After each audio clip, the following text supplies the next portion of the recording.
Ikaw ba ay kinalimutan na ng taong mahal mo? At palagi ka na lang bang naghihintay na tawagan, i-text o i-chat ka pero wala talaga? Gusto mo ba na bigla kanyang maisipan o bigla kanyang kontakin ngayon mismo pagkatapos mong gawin ang ritual na ito? Pues may ituturo ako sa inyo ngayon.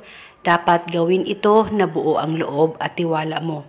Ito ay makakatulong sa relasyon ninyong dalawa ng partner mo, lalong-lalo na kung hindi kayo okay na dalawa at palagi na lang kayong nag-aaway o palagi na lang kayong nagbabangayan sa isa't isa.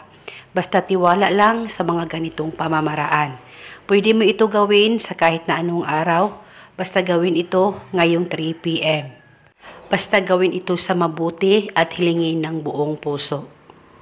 Una, ang gagawin mo lamang, maghanap ka ng tahimik na lugar.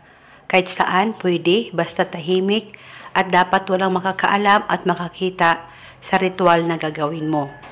Pwede ito gawin sa loob ng kwarto mo kung ikaw ay nasa bahay at dapat tahimik po ang paligid mo.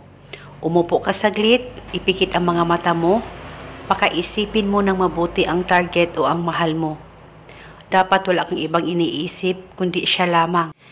At ipikit ang mga mata mo at sambitin mo ang pangalan at apelido niya ng 11 times. Wala na po kayong kailangan pang ibang banggitin, basta sambitin o tawagin mo lamang ang pangalan at apelido niya ng 11 times. At panigurado ngayon mismo matatamaan siya pagkatapos mong gawin ang ritual na ito. At kinabukasan, pwedeng ulitin ang paggawa nitong ritual basta gawin ito ng 3 p.m. po ng hapon. Kahit lagpas na po ng 3 p.m. ay pwede mo pa rin gawin basta tiwala lang at dapat walang pagdududa o pagdadalawang isip sa mga ganitong usapin. At makakatulong ito sa relasyon ninyong dalawa ng partner mo. At isa itong paraan para maging okay at maayos ang relasyon ninyong dalawa. At kung sakaling okay na kayo, ay pwede mo nang ihinto ang paggawa nitong ritual.